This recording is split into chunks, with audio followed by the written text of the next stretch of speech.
চলতি মৌসুমে দেশে সার সংকট হবে না। সার আমদানি করতে প্রয়োজনীয় ডলার সরবরাহ নিশ্চিত করা হয়েছে বলে চ্যানেল আইকে জানিয়েছেন কৃষি সচিব ডক্টর মোহাম্মদ এমদাদ উল্লাহ মিয়ান। তিনি বলেন, সার আমদানির জন্য অপ্রয়োজনীয় ডলারেরও ছাড় দেওয়া হয়েছে। সার আমদানি প্রক্রিয়ার মধ্যে আছে বলে জানান কৃষি সচিব। বিস্তারিত জানাচ্ছেন রফিকুল বাশার। ডলার সংকটের কারণে সাম্প্রতিক সময়ে সার আমদানিতে কিছুটা স্থবিরতা দেখা দেয়। সারের প্রয়োজনীয় মজুত না থাকায় দুশ্চিন্তায় পড়েন কৃষক, কিন্তু এই অবস্থা কেটে যাচ্ছে।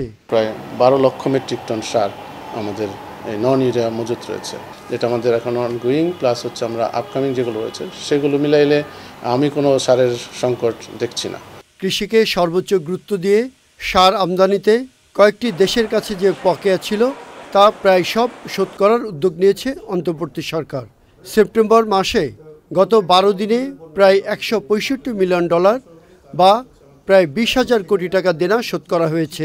ডলারের কিছু একটু সংকট রয়েছে, এলসি কলার ক্ষেত্রে কিছুটা সীমাবদ্ধতা ছিল। বাংলাদেশ ব্যাংক, অর্থ মন্ত্রণালয় বা অর্থ বিভাগ কিন্তু আমাদেরকে সর্বোচ্চ অগ্রাধিকার দিয়ে সারের যে গ্যাপটা আমাদের ছিল পাওনা, সেটা কিন্তু আমাদেরকে যে পরিমাণ ডলার আমরা পেয়েছি তাতে করে কিন্তু আমরা অনেকটা খুবই আশাবাদী এবং আমরা এখন কনফিডেন্ট যে আমাদের সমস্যা নেই। মাঝখানের একটু ডলারের সার্বিক পরিস্থিতির কারণে একটু গ্যাপ হয়েছে, যেটা অবশ্যই আমরা মনে করছি যে আমরা খুব কনফিডেন্টলি যে এটাকে আমরা কভার করতে পারবো ইনশাল্লাহ। জিটিজুর যে টাকাটা পাওয়ার কথা ছিল রাশিয়া এবং কানাডা, সেটা আমরা পুরোটাই করতে পারবো এবং অন্যান্য যে দেশে ছিল গতকালকে পর্যন্ত সেগুলো সম্পূর্ণ ক্লিয়ার হয়ে গেছে, রাশিয়া, মরক্কো, সৌদি আরব। এগুলো এখন জাহাজ ভাড়ার বিষয়টা আছে, সেটা আমরা গ্রাজুয়ালিও দিতে পারবো, কিন্তু আমরা আশা করছি যে সেটা আমরা পাবো।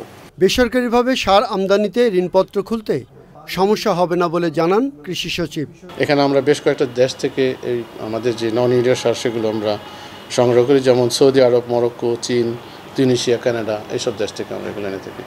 তো আমরা যেটা বলবো, এই মুহূর্তে যে সারের মজুত রয়েছে তাতে আমরা আগামী ডিসেম্বর পর্যন্ত বোথ ইউরিয়া নন ইউরিয়া আমরা খুব কমফোর্টেবলি আমাদের কৃষকদের চাহিদা সেটা মেটাতে পারবো। আসন্ন রবি শস্য মৌসুমের আগেই প্রয়োজনীয় সার আমদানি করা হবে, সাথে দীর্ঘমেয়াদে মজুত বাড়ানোর উদ্যোগ নেওয়া হয়েছে বলে জানিয়েছেন কৃষি সচিব। Rafiqul Bashar, channel I, Dhaka.